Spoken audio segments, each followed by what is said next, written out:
Car ಮತ್ತು ದ್ವಿಚಕ್ರ ವಾಹನದ ನಡುವೆ ನಡೆದ ಭೀಕರ ಅಪಘಾತದಲ್ಲಿ ಬೈಕ್ ಸವಾರ ಮೃತಪಟ್ಟ ಘಟನೆ ಪುತ್ತೂರು ತಾಲೂಕಿನ ಮಿತ್ತೂರು ಪರ್ಲೊಟ್ಟು ಸಮೀಪ ನಡೆದಿದೆ.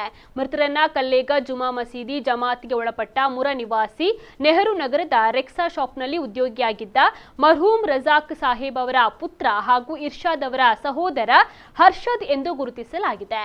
ಪರ್ಲೊಟ್ಟು ಸಮೀಪ ಈ ಘಟನೆ ಸಂಭವಿಸಿದ್ದು, ಅಪಘಾತದಲ್ಲಿ ತೀವ್ರವಾಗಿ ಗಾಯಗೊಂಡಿದ್ದ ಹರ್ಷದ್ ಅವರನ್ನ ಆಸ್ಪತ್ರೆಗೆ ದಾಖಲಿಸಲಾಗಿತ್ತು. ಆದರೆ ಚಿಕಿತ್ಸೆ ಫಲಕಾರಿಯಾಗದೆ ಅವರು ನಿಧನರಾಗಿದ್ದಾರೆ. ಯುವಕನ ಅಕಾಲಿಕ ನಿಧನಕ್ಕೆ ಸ್ಥಳೀಯರು ಹಾಗೂ ಕಲ್ಲೇಗ ಜಮಾತ್ ಬಂಧುಗಳು ತೀವ್ರವಾದ ಸಂತಾಪವನ್ನು ವ್ಯಕ್ತಪಡಿಸಿದ್ದಾರೆ. ಘಟನಾ ಸ್ಥಳಕ್ಕೆ ವಿಟ್ಲ ಪೊಲೀಸರು ಭೇಟಿ ನೀಡಿ ಪ್ರಕರಣವನ್ನು ದಾಖಲಿಸಿಕೊಂಡಿದ್ದಾರೆ.